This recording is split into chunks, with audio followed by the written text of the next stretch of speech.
সকাল থেকেই রাজধানীর বিভিন্ন সিএনজি ফিলিং স্টেশনে গ্যাস নিতে আসা গাড়ির দীর্ঘ লাইন, কিন্তু ঘন্টার পর ঘন্টা অপেক্ষার পরও মিলছে না পর্যাপ্ত গ্যাস।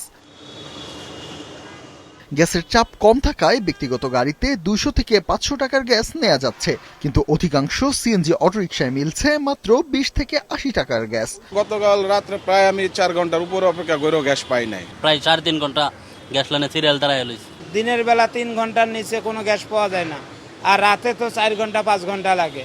সারাদিনে অ্যাক্টিভ মারছি, 3 ঘন্টা ধরে সিরিয়ালে আইছি। 50 টাকার গ্যাস পাইছি। যদি একটা ডবল একটা আসি তাহলে একটা মামলা দিয়ে দেয়।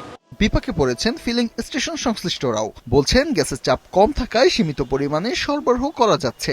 এছাড়া গ্যাস সংকটের কারণে সাময়িকভাবে বন্ধ রাখতে হয়েছে রাজধানীর বেশ কয়েকটি স্টেশন।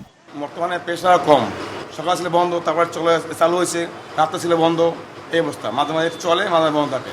আমাদের সেল কমে গেছে, 20 একেবারে সেল হয় না আমাদের এখন বর্তমানে। আবার কোথাও কোথাও সিএনজি অটোরিকশায় গ্যাস না দেওয়ার অভিযোগও রয়েছে।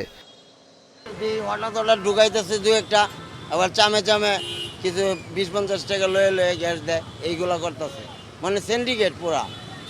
সিরিয়াল আসলে তো যে আসবে তারই দিব, সময় বেশি লাগবে। সিরিয়াল আসেন, আমরা দিবে তো, সিরিয়াল আসবেন। আপনি সিরিয়াল না ঢুকতে দিবে আমরা 100% গ্যারান্টি। একটা গাড়ি সিএনজি দেখাতে পারবেন না, সিএনজি ঢুকলেও বাইক করে দেয়। গ্যাস সংকটের প্রভাব পড়েছে নগর পরিবহনেও। রাস্তায় কমেছে সিএনজি অটোরিকশার সংখ্যা। সিএনজির ভাড়া আগের থেকে দ্বিগুণ এখন, আর সিএনজি ওরকম পাওয়াও যাচ্ছে না। আমি এখানে প্রায় আধা ঘন্টা ধরে দাঁড়িয়ে আছি।